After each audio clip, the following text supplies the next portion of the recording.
성경에서 건강한 가정을 소개를 해주고 있는데 오늘 고넬료의 가정을 우리에게 소개를 해주고 있습니다. 오늘과 같이 가정의 위기의 시대라 그러는데 위기의 시대에 모델로서 이 고넬료 가정을 우리에게 추천을 해주고 그리고 많은 지면을 할애해서 그 가정의 모습을 아주 구체적으로 자세하게 우리에게 전해주고 있습니다. 고넬료라고 하는 사람은 로마 사람 이방인이었고 더군다나 군인이었습니다. 지휘관이었고 또 유대 민족들을 지배하는 그런 그 지배자이기도 했습니다. 그래서 언뜻 떠오르는 고넬료의 인상은 좀 경직되고 권위주의적이고 그리고 어떤 면에서는 관료 냄새가 나는 그런 인상을 우리에게 풍겨줘요. 그런데도 불구하고 이 내용을 보면 이 고넬료라고 하는 사람은 군인이기 전에 로마이기 전에 하나님의 사람이었고 신앙의 사람이었어요. 그래서 그 가정을 아주 따뜻하게 건강하게 자상하게 배려해서 가꾼 그런 사람으로 성경은 소개를 하고 있습니다. 사람이 어렸을 때 얼굴이 이제 커면 바뀌잖아요. 근데 특별히 많이 바뀐 사람이 있고 유지가 되는 사람이 있고 어렸을 때 그 성품을 오래도록 유지하는 사람이 있고 큰 다음에는 완전히 바뀌어지고 난폭하게 바뀌어지는 사람도 있습니다. 그런 원인을 사람들은 네 가지로 풀이를 하는데 그 중에 하나가 유전적인 요소라고 그럽니다. 부모의 성격이나 개성이나 또 부모가 가지고 있는 생활, 습관, 인격들이 자라나는 아이들에게 오래도록 영향을 미치는 거예요. 그리고 마음속에, 지성 속에, 감정 속에 상당히 많은 영향을 미쳐줍니다. 예를 들면 부모가 좋아하는 음식을 아이들이 먹어요. 그럼 아이들도 부모가 좋아하는 음식을 어렸을 때부터 먹었기 때문에 커서도 굉장히 좋아하는 거죠. 그런 아이들이 부모를 따라서 해외로 이민을 가요. 거기 가면 아이들이 햄버거를 먹고 그리고 돈가스를 먹고 콜라를 마시고 그리고 핫도그를 먹고 치즈를 먹고 자라요. 그러다가 성인이 되잖아요. 그러면 그것들보다 부모가 해줬던 어렸을 때 먹던 그 부모가 좋아하던 음식을 찾게 돼요. 김치를 찾게 되고 된장을 찾게 돼요. 그게 왜냐하면 어렸을 때 유전적으로 가정 환경 속에서 그걸 많이 먹었기 때문에 접했기 때문에 그런 결과가 오게 되는 거죠. 만일 그런데 그런 것들이 영향이 커서 이렇게 나타나는데 어렸을 때 아주 좋지 않은 환경에서 자랐다고 생각을 하면 성장해서 어떤 결과가 주어질 건가? 이거는 아동학자들이 너무 많이 얘기를 했어요. 아주 중요한 거라고 더 많이 했어요. 그래서 아이들이 어려서부터 신앙생활하는 것이 그렇게 중요하다는 거죠. 어렸을 때 가졌던 그 심성이, 그 문화가, 그 환경이 성장해서도 그대로 나타난다는 거죠. 유전적인 요소고 또 하나는 환경적인 요소예요. 내가 살아갔던, 내가 자랐던, 내가 성장했던 가정의 환경이 어땠느냐 하는 거는 이 성장한 후에 나의 모습을 만들어 나가는데 결정적인 역할을 하는 거죠. 어린아이가 컸어요. 그래서 어린아이 시절에 기억나는 게 뭐냐 하면은 나는 우리 부모님이 매일같이 싸우는 것밖에는 기억이 없어요. 그리고 내 아버지가 매일같이 술에 취해가지고 들어왔던 것밖에는 기억나는 게 없다. 이건 큰일이죠. 큰일이죠. 콩 심은 데 콩 난다고 그랬는데 그 아이가 커서 그걸 다 잊어버릴 수는 없겠죠. 그 열매를 맺게 되겠죠. 유년 시절에 어린아이 시절에 자랐던 살아왔던 환경 그거는 성장한 후에 그의 인생을 만들고 모습을 만들고 얼굴을 만들고 성품을 만들 거라는 거 자명한 사실이죠. 세 번째가 이제 개체적 유전이라 그러는데 어린아이도 다 가지고 있는 기본적인 욕구라는 게 있어요. 어떤 아이는 클 수 있고 어떤 아이는 작을 수 있어요. 어떤 아이는 욕구가 넓을 수 있고요. 근데 그게 통제가 안 된 상태에서 자라게 되면 성장한 후에 시행착오를 너무 많이 겪게 되는 거죠. 이 아픔의 역사가 많은 거죠. 네 번째가 어머니 역할이라 그래요. 가정이라고 하는 공간은 어머니의 공간이에요. 밖은 아버지 공간입니다. 그래서 아버지를 바깥 사람이라 그래요. 어머니를 안 사람이라 그러고. 생활의 영역이 달라요. 어린아이들은 자랄 때 가정에서 자라요. 그래서 어머니의 영향을 많이 받는 거죠. 그럴 수밖에 없어요. 아버지 영향보다 어머니 영향을 훨씬 더 많이 받아요. 그래서 아이들이 큰 후에는 어머니로부터 받은 영향대로 표현이 나와요. 위인들로 보면 하나같이 어머니 얘기를 많이 해요. 어머니로부터 영향을 많이 받았다고 얘기를 해요. 뭐 그럴 수밖에 없는 거죠. 영국의 처칠이라고 하는 수상이 된 후에 세계적인 인물로 나라가 부각시키기 위해서 이제 영국 신문이 그를 위한 특집을 마련을 했어요.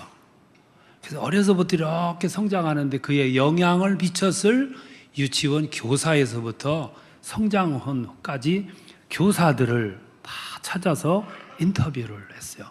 그걸 신문에 특집으로 실었습니다. 그 기사를 보고 이 처치라고 하는 사람은 신문사로 전화를 해가지고 그분들도 훌륭하게 나에게 영향을 미쳐줬지만 그분들보다 훨씬 더 내게 영향을 미쳤던 좋은 교사가 한 분 더 있다고. 그게 내 어머니라고. 내 어머니가 빠졌다고.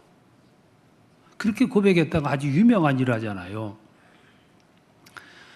레이건이라는 대통령도 똑같은 말을 했어요.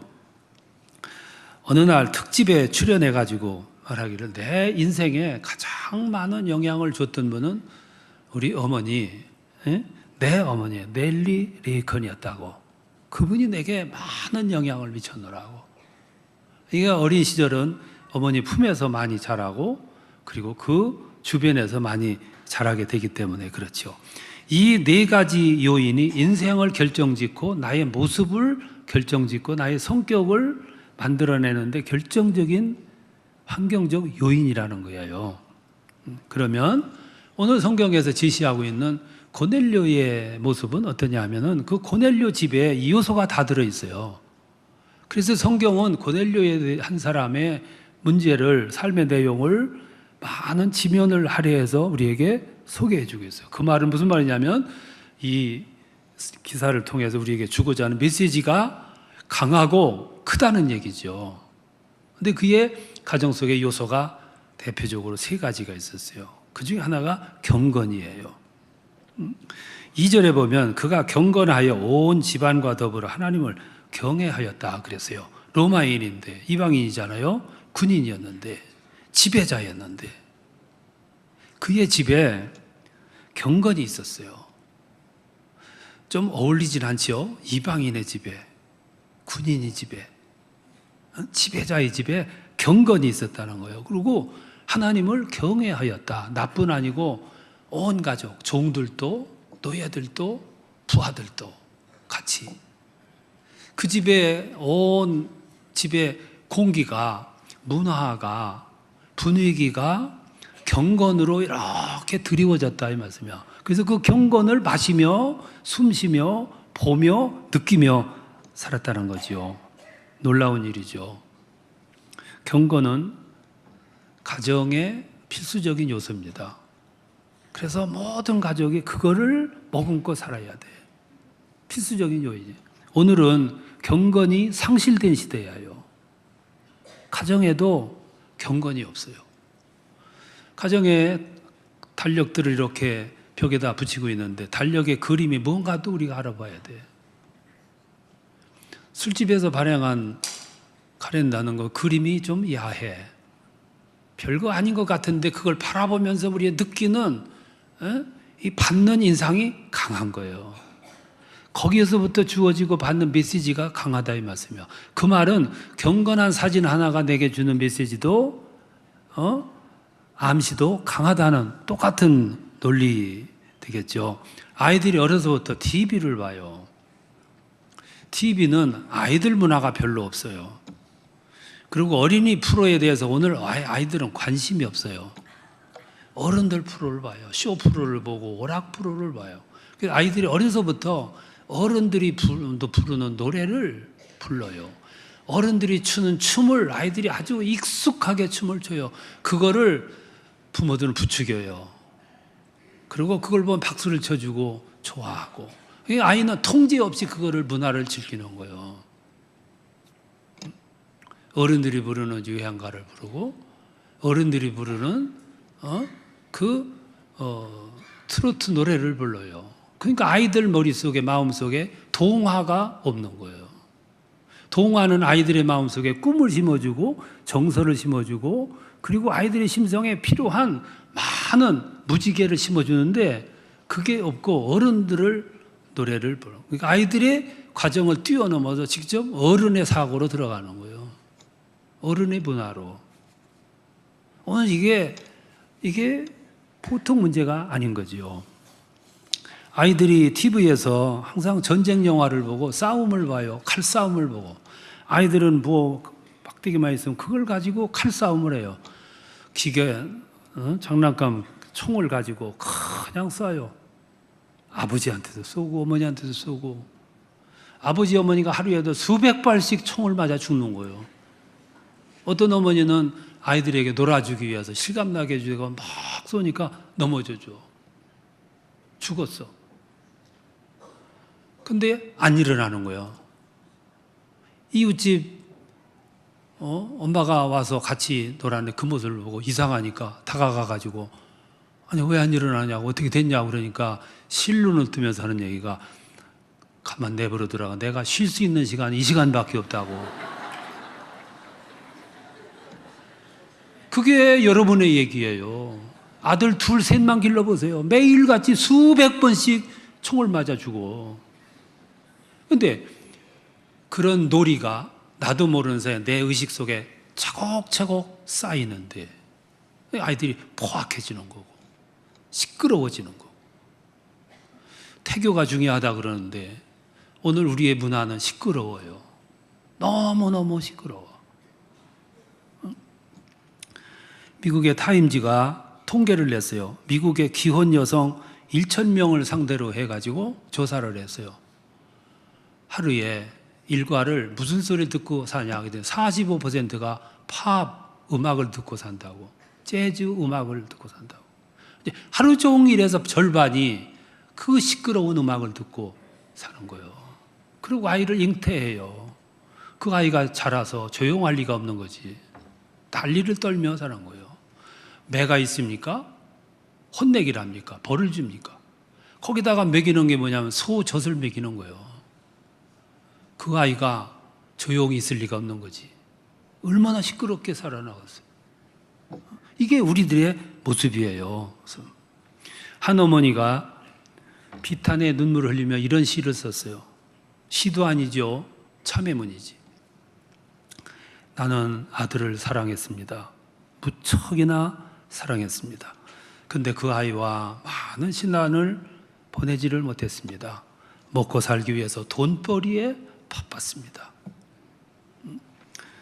버릇 없는 행동을 할 때도 벌도 주지 않았고 매도 들지 않았습니다. 어느 날 아이 옷에서 담배 냄새가 났습니다. 그 순간 나는 그럴 수도 있겠다 이렇게 생각을 했습니다. 어느 날 학교에서 선생님이 나를 불렀습니다. 갔다 와서 그날도 아이에게 아무 말을 안 했습니다. 어느 날 아이가 물건을 훔쳤다는 소식을 들었습니다. 그리고 학교에서 태학을 맞았다는 소리를 들었습니다.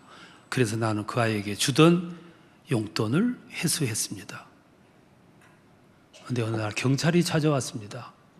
그리고 내 아들을 데리고 갔습니다. 강도짓을 했다는 겁니다. 경찰에 이끌려가는 아이의 뒷모습을 보면서 이제 내 인생은 망했구나 이렇게 생각을 했습니다. 한 어머니의 고백이에요. 얼마든지 있을 수 있는 이야기거든요.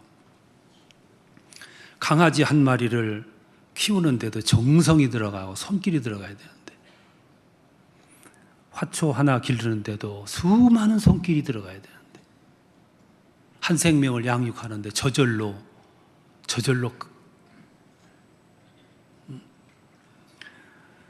고넬료의 가정에 가장 중요한 요소, 경건이 있었다는 거예요.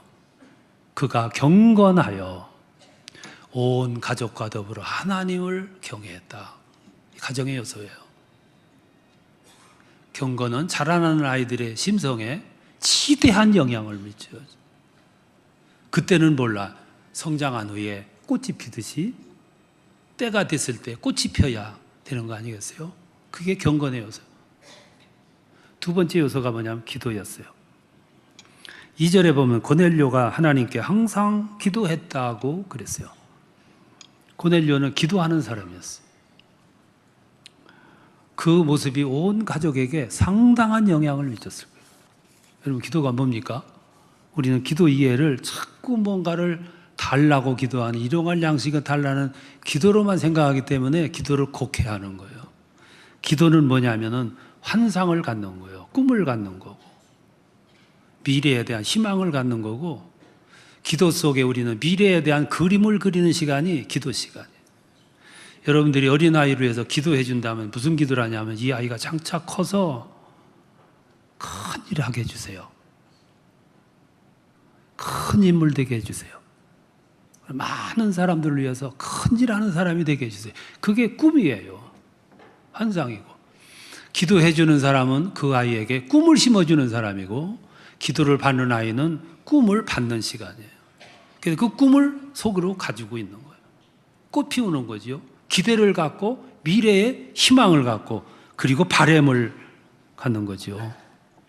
그래서 기도는 꿈이고 환상이고 비전이에요. 기도가 있는 사람은 행복한 거지요. 기대가 있는 거니까. 내 마음에 꿈이 있다는 것처럼 소중한 게 여러분 어디 있어요? 성경은 믿음은 바라는 것들의 실상이라고 그랬어요. 마음에 기도가 있는 사람은 이지간한 문제는 별로 의미가 없어요.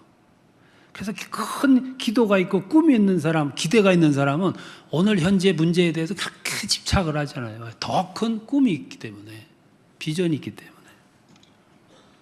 그럼 꿈을 간직한 사람이 여러분 얼마나 행복하겠어요. 영국의 웨슬레하고 휘필드라고 하는 사람이 친구였어요. 나중에는 유명한 부흥사들이 돼요. 이 두 사람은 스타일이 달라. 둘이 전도 여행을 다녀요. 그러면 가서 같은 호텔에 들어가요. 같은 방에서 룸메이트를 해요. 그러면 저녁에 잠자리에 들어가기 전에 서로 기도를 하는데, 휘필드라고 하는 사람은 기도하는 스타일이 내일 주께 맡깁니다. 선하게 인도해 주세요. 아멘. 그러고 자는 거예요. 간단해. 근데 웨슬레는 앉아가지고 시시콜콜 자세하게 내일에 대한 그림을 그리는 거예요. 휘필드는 서양화를 그리고 요한 웨슬레는 동양화를 그리는 거예요. 가지, 격가지 하나까지 자세하게 그리듯이 기도 시간에 자상하게 기도를 하는 거예요. 내일에 대해서 그림을 그리는데 아주 동양화를 그리는 거예요. 휘필드라는 사람이 한참 자다 일어나면 그때까지도 중얼거리며 기도를 하는 거예요. 주께 다 맡겨버리지, 우리 자세하게 하니까 너는 잘하고. 그러고 앉아가지고 자세히 기도하는 거예요. 그 기도하는 시간이 뭐냐면 환상의 시간이에요. 그림을 그리는 시간, 내일에 대해서 계획을 하는 시간이에요. 그러니까 자상하게 기도하는 거죠. 내일에 대해서 계획 있는 사람은 기도 내용이 많아. 자세하게 되고, 기대가 있고, 바람이 있고, 고대함이 있고, 소망과 희망이 있어요. 그래서 기도는 곧 비전이라 그래요. 바라는 것들의 실상이에요. 고넬료가 그 가정에 경건이 있었고, 또 하나의 요소는 기도의 요소예요. 그러니까 그 울타리에 살아간 사람들은 그 영향을 받는 거예요. 경건의 영향 속에 살아가고 기도의 영향 속에 살아가는 거예요. 오늘 이 세상을 하루 종일 나갔다 오면은 막 먼지가 쓰여가지고 세수를 하면 시커먼 물이 나와요. 옷을 벗으면 시커머졌어요. 왜? 내가 보이진 않지만 이 공간의 문화가 먼지 문화예요. 나도 모르게 그 영향받아요. 내 집안의 문화, 공기가, 정서가, 환경이 경건이 있고 기도가 있다. 그 영향을 나도 모르는 사이에 받는 거예요. 그 영향이 그 아이가 컸을 때 나오는 거지. 그래서 가정의 요소가 하나가 경건이고 또 하나가 기도예요. 세 번째 요소가 뭐냐면 응답이에요. 꿈은 이루어진다는 것이 성경의 약속입니다. 고넬료가 그렇게 기도를 해요. 그랬더니 3절에 보면 하루는 제 9시쯤 되어 환상 중에 천사가 나타나요. 그래서 말씀하기를 고넬료야 네 기도와 구제가 상달되어 하나님께로부터 기억하신 바가 되었다. 그 말은 응답되었다 그 말이죠. 이 이야기를 보면 고넬료의 기도는 형식이 아니었어요. 진지했어요. 그러니까 응답되는 거지. 형식적인 기도가 아니고 아주 진지한 기도. 왜? 거기에 경건이 있었기 때문에. 그러니까 응답을 받는 거예요. 그래서 꿈은 반드시 이루어진다는 말이 있잖아요. 오늘 꿈이 없는 사람들이 있어요. 그러니까 우리의 삶에 자꾸 불화가 찾아오는 거예요. 마음에서 기대가 빠져버리고 마음에서 기도가 빠져버리고 마음속에서 환상, 미래, 소망이 빠져버리면 그 자리에 뭐가 자리 잡냐면 불화가 금방 자리 잡아요.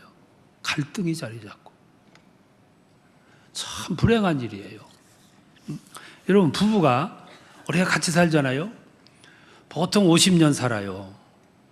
60년도 살고 70년도 산 분이 있고 70년 산 분들은 70년 동안 항상 바라봤어요.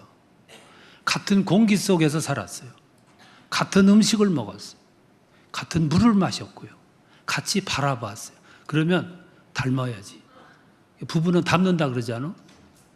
오래 살면 부부는 닮게 돼 있어요. 영국의 리버풀 대학에서 연구진이 10명의 사람에게 160쌍의 사진을 갖다가 섞어 놓고선 짝을 찾아보라 했더니 절반을 맞췄다는 거예요. 얼굴이 닮았기 때문에. 60년은 살았는데 70년은 살았는데 얼굴이 닮지 않았다. 그 문제가 있는 거지. 집에 가서 두 분이 거울 앞에 앉아서 한번 보셔요. 얼마만큼 닮았는가. 내가 목회자예요. 목회자로 금년 46년째인데 46년 동안 목회자로 생활했기 때문에 여러분들이 내 뒤에서 보면 저분은 목사님이야 이렇게 봐줘야 되는 거예요. 그게 안 나타나면 나는 잘못 사는 거지. 안 그래요? 모습이 안 나타나? 어느 택시 기사는 날 보고 그랬는데 직업이 평범치가 않으신 것 같아요. 뭐 같으냐 그러니까 글쎄요. 나는 목사라고 그랬더니 그렇지요. 그럴 줄 알았습니다. 그런 대답이 나와야 되는데. 교장 선생님은 뒤 걸어가는 태도를 보면 천 영락 없는 교장 선생님이야. 그게 안 됐으면 교직 생활 잘못한 거지. 그러니까 같이 수십 년을 같이 살았다. 닮아야 되는 거 아니에요. 고넬료의 가정에 이 요소가 있은 거예요. 경건의 요소와 기도의 요소가. 그러니까 응답이 주어지는 거예요. 하루는 천사가 네 기도와 구제가 하나님께 상달되었느니라. 그리고 더 구체적으로 말씀하기를 5절에 가서 지금 사람을 욥바로 보내요. 베드로를 청하라 그랬어요. 그 말은 무슨 말이냐면 베드로가 이제부터 네가 할 일을 제시해 줄 거고 내 앞길을 인도해 주리라 그 말이에요. 여러분 우리가 살아가는데 중요한 게 많아요. 집도 필요하고 돈도 필요하고 다 필요해요. 근데 정말로 중요한 게 뭐냐면 앞길을 인도받는 삶이에요. 이것처럼 중요한 거 없어. 노년은 노년대로 젊은이 젊은이대로 앞길을 인도받는 삶처럼 복된 게 없어요. 내가 모든 걸 결정하고 문 열고 가는 것보다 주께서 내 앞길을 이렇게 인도해 주는 길을 따라가는 거예요. 그게 은혜라고요. 그게 특별히 젊은이들은 이게 얼마나 큰 은혜인지 몰라요. 하나님께로부터 은혜를 입으면 하나님으로부터 함께 하심을 받으면 하나님은 성령을 통해서 우리 앞길을 그렇게 인도하시는 거예요. 그러니까 고넬료가 경건을 통해서 기도를 통해서 응답을 받아요.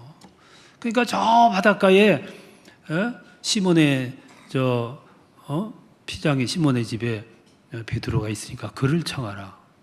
그 말은 그가 이제부터 내 앞길을, 내 길을 인도해 주리라.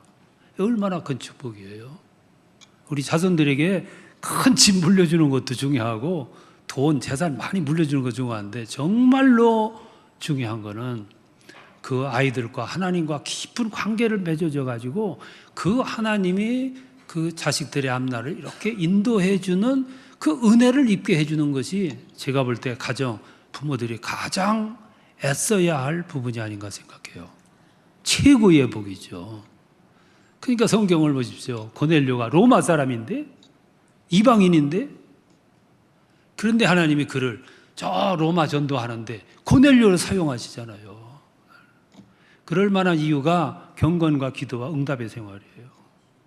여러분, 가정 속에 오늘 이 시대는 풍부함이 극에 달한 시대예요. 우리 역사상 지금처럼 풍부한 시대가 없었습니다.